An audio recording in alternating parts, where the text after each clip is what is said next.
চাচা, আমি আপনার কিছুতেই প্রস্তাব মানতে পারব না। আপনি দয়া করে আপনার এইসব প্রস্তাব ফিরিয়ে নিন। চাচা তখন আমায় একটা কাপড় দিয়ে বলল, কিন্তু চাচা, আমি তো চাচা নয়। একদম চুপ, কোনো কথা বলবি না। আপনি আমার চাচা হয়ে কেন মিথ্যা বলছেন? আমি তো আপনার মেয়ের মতো। চাচা তখন আমায় এমন একটি কথা বলেছিল, সেটা শোনার পর আমার সারা শরীর ঠান্ডা হয়ে গিয়েছিল। বাকি ঘটনাটি গল্পতেই বলছি। ছোট্ট একটা গ্রামে ঘুরে ঘুরে থাকত ললিতা আর তার মা আনারকলি। ললিতার বাবা নেই। ছোটবেলা থেকে তার মা আনারকলির মুখে শুনে এসেছে তার বাবা মারা গেছে। ললিতা কখনো তার বাবাকে দেখেনি। তার বাবা কেমন দেখতে ছিল সেটাও জানে না, শুধু নাম শুনেছে। আর কোনো ভাই বোন নেই। ললিতার খুব ভালো দিন যাচ্ছিল মা মেয়ে। সারাদিন আনারকলি মেম্বার বাড়িতে কাজ করল, আর সন্ধ্যা হলেই ফিরে আসত তার ছোট্ট কুড়ে ঘরতে। রোজ রোজ ললিতা রাস্তার পাশে দাঁড়িয়ে অপেক্ষা করত মায়ের জন্য। তারপর যখন আনারকলিকে দেখতে পেত, তখন মিষ্টি একটা হাসি দিয়ে মাকে শক্ত করে জড়িয়ে ধরত। এরপর আমি গিয়ে খেয়ে দিয়ে ঘুমিয়ে পড়ত। আবার সকালে আনারকলি উঠে রান্নাবান্না শেষ করে মেয়ের জন্য খাবার রেডি করে চলে যেত।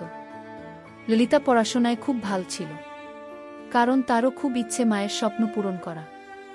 এবার এসএসসি পরীক্ষা দেবে ললিতা, কিন্তু এর মধ্যে মা চলে গেল। এখন কোথায় থাকবে, কি করবে, আরও কি পড়াশোনা করতে পারবে ললিতা? হেঁচকি তুলে কাঁদছে ললিতা।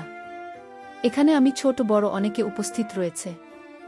বাড়ির উঠোনে ঠান্ডা মাটির উপর শুধু একটা পাতলা চাদর বিছিয়ে শুয়ে রেখেছে আনারকলিকে। ললিতা একবার মাথার কাছে গিয়ে কাছে, আবার পায়ের কাছে গিয়ে পা গরম করার জন্য মালিশ করছে। ললিতা এমন অবস্থা দেখে মধ্যবয়স্ক একজন লোক ললিতার পাশে গিয়ে বসল। স্নেহের হাত ললিতার মাথায় রেখে বলল, কান্দিস না মা, নিজেকে শান্ত করো।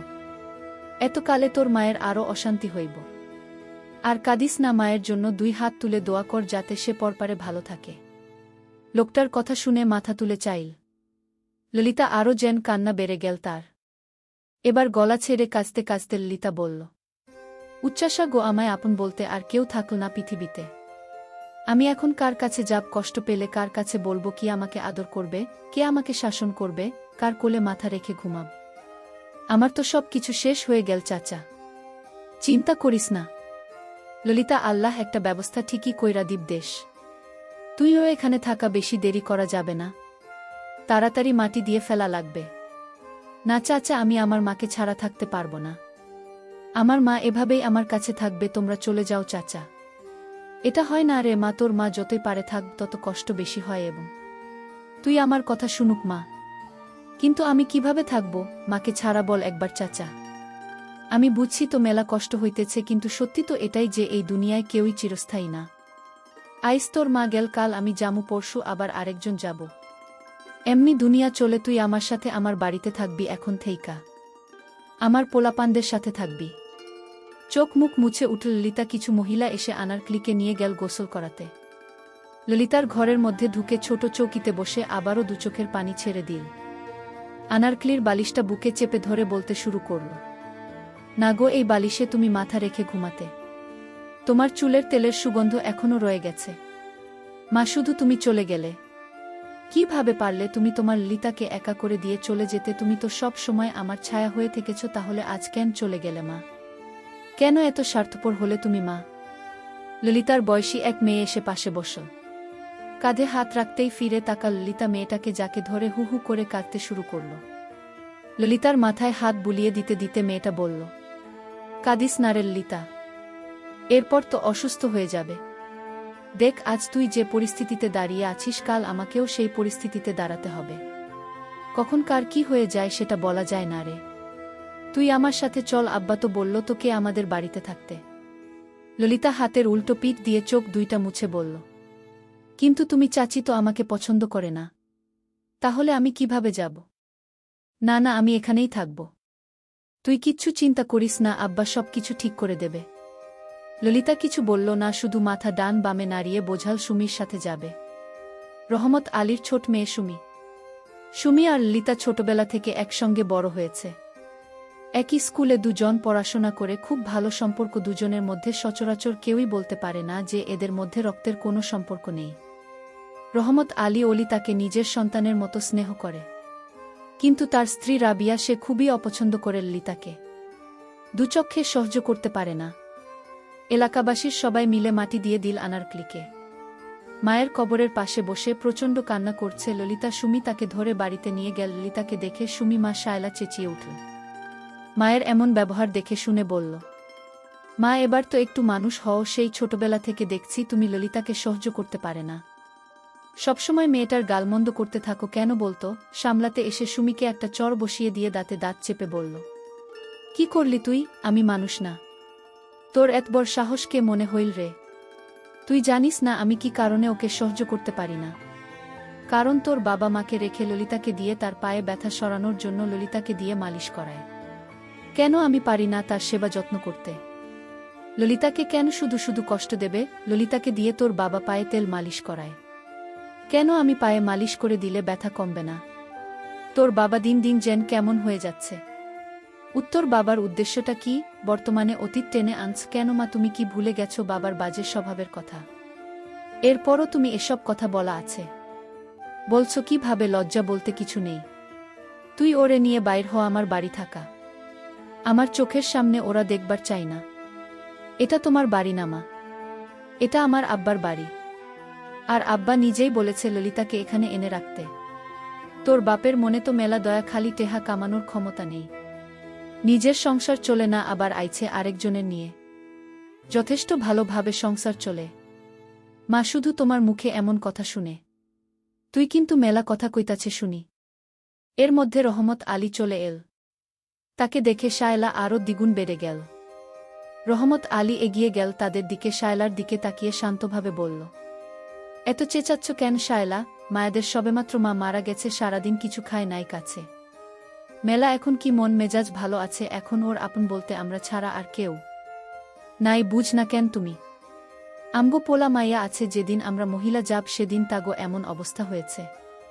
তাই কইতাছি আগে যা হয়েছে সব ভুলে যাও, আর মায়ের লগে খারাপ ব্যবহার করো না। রহমত আলীর স্ত্রী বলল, তুমি যে কেন মায়ের জায়গা দিয়েছ তা আমি ভালো করেই জানি।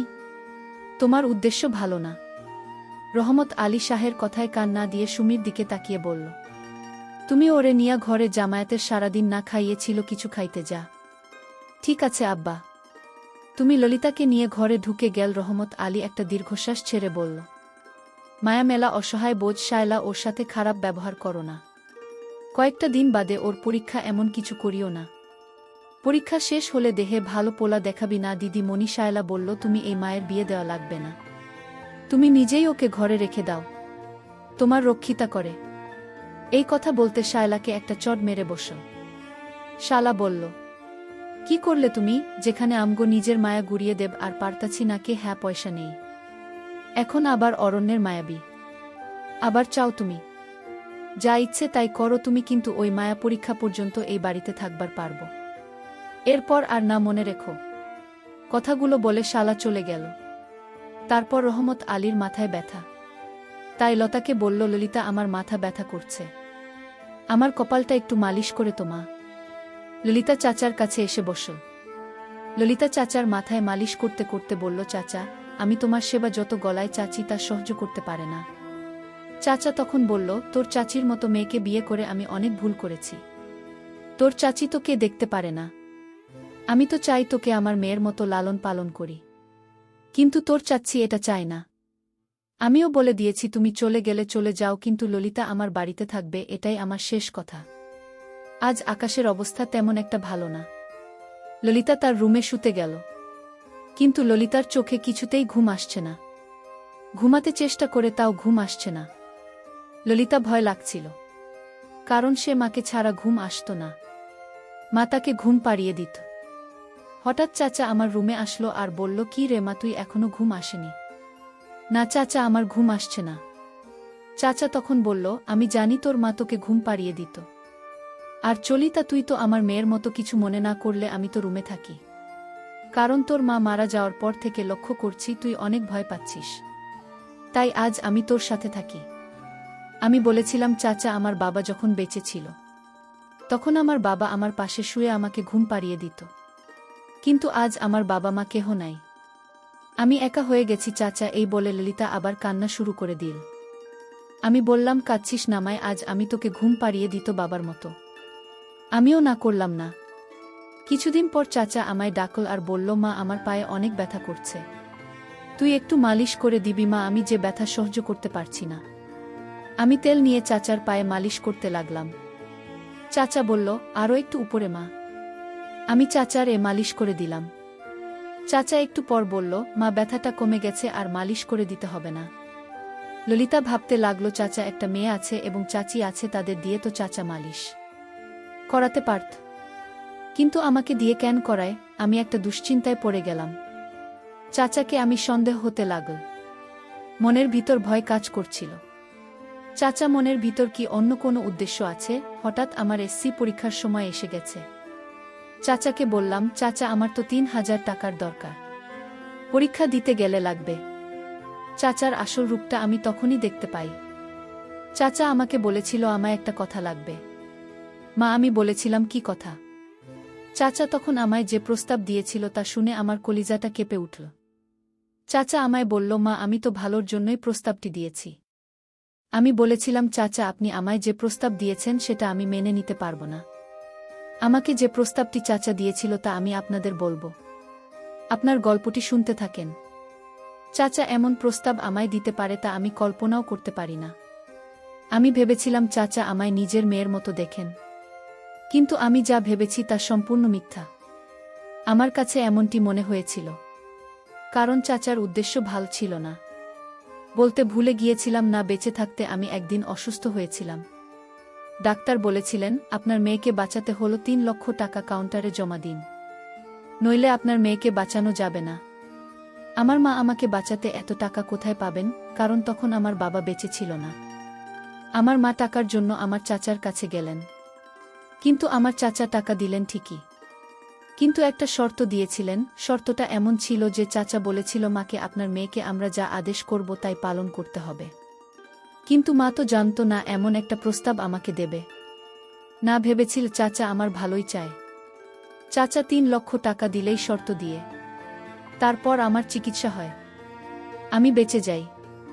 কিন্তু চাচা আমাকে বললেন, ললিতা, তুই হয়তো এটা মনে মনে ভেবেছিস যে চাচা আমাকে দিয়ে কেন পায়ে ব্যথা সরানোর জন্য মালিশ করায়।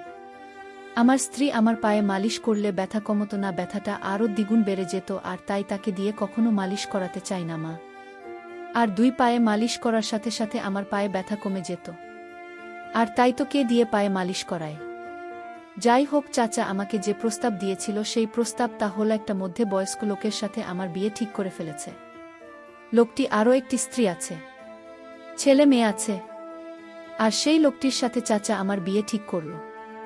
আমায় যখন চাচা এই প্রস্তাবটি দিয়েছিল তখন আমি কেঁদে কেঁদে বলেছিলাম, চাচা, আপনিই বড় লোকের হাতে আমাকে তুলে দিন না, আমার জীবনটা শেষ করে দিলেন না। আমি চাচাকে অনুরোধ করেছিলাম। চাচা বলল যে এছাড়া তো আমার আর কোনো উপায় ছিল না।